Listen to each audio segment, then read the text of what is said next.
ayan, hello mga kabebe. So, for today's video mga kabebe, magluluto tayo ng ampalaya.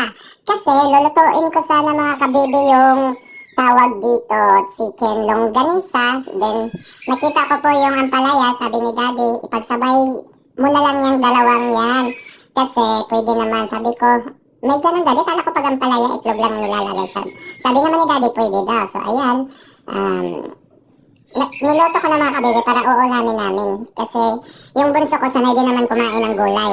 Ako, hindi ako masyado kumakain ng gulay. Pero kung sinabi ni daddy na yan yung uulamin, syempre, mabait naman tayo mga kabebe. Sumusunod tayo kung anong uulamin natin. Kasi pag nasa ibang bahay tayo mga kabebe, hindi na tayo mahihirapan kumain. Kasi minsan naman talaga may pagkakataon na nakikikain tayo sa ibang bahay, like birthdays or anong okasyon man mga kabebe. Hindi naman pwedeng sasabihin natin, o hindi ako kumakain yan. Siyempre, sasabihin ng may-ari ng bahay na, mayaman ka, kasi ganito, hindi ka kumakain ng ganito, ganyan. Kaya dito sa amin, sinasanay na kami ng daddy namin na, si tatay ko po mga kabebe at saka si mami, sinasanay kami na kumain talaga ng gulay. Kahit na minsan nahihirapan kami mag-adjust kasi gulay nga mga kabebe, alam nyo naman talaga na kapag bata, iba yung taste namin. Pero siyempre, yan nga, sinasanay kami. Parang nasanay na din naman kami mga kabebe. Medyo, ang tawag dito, hindi manipis yung pagkahiwa ko mga kabebe. Kaya sabi ni daddy, matatagalan ka niyan, pagluto niyan, kasi medyo makapal yung pagkahiwa mo.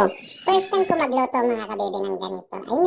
First time ko makakita ng ganitong pagkaluto mga kabebe na yung nilalagay is longganisa. Kasi sabi daw ni daddy na yung iba daw may mga karne na nilalagay sa ampalaya. So, nakita niya lang din ito sa mga pinagkainan niya po mga kabebe.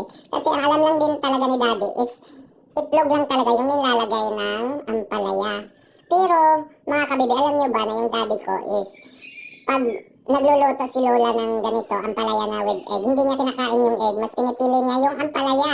At alam niyo ba, kumakain niya ng ampalaya na hinuhugasan lang, hilaw lang talaga mga kabebe. Kasi sabi niya, lasang tawag dito guava po mga kabebe, o tinatawag namin dito na bayabas. Iwan ko kung anong Tagalog nito mga kabebe ng guava mga kabebe. So ayan mga kabebe, ang sarap tingnan ng pagkain na to. Ang sarap mga kabebe. So ayan yung kapatid ko mga kabebe. Kumakain kami ng ampalaya with chicken longganisa mga kabebe. Ayan, yung kapatid ko, gutom na gutom mga kabebe. Umiiyak yan mga kabebe kasi pinagbabawalan niya ni daddy na mag-cellphone. Nasarapan siguro mga kabebe yung bunso ko mga kabebe sa ampalaya na niluto ko. Kaya siguro dinagdagan niya yung pagkain niya. Yung rice niya mga kabebe. So thank you for watching mga kabebe.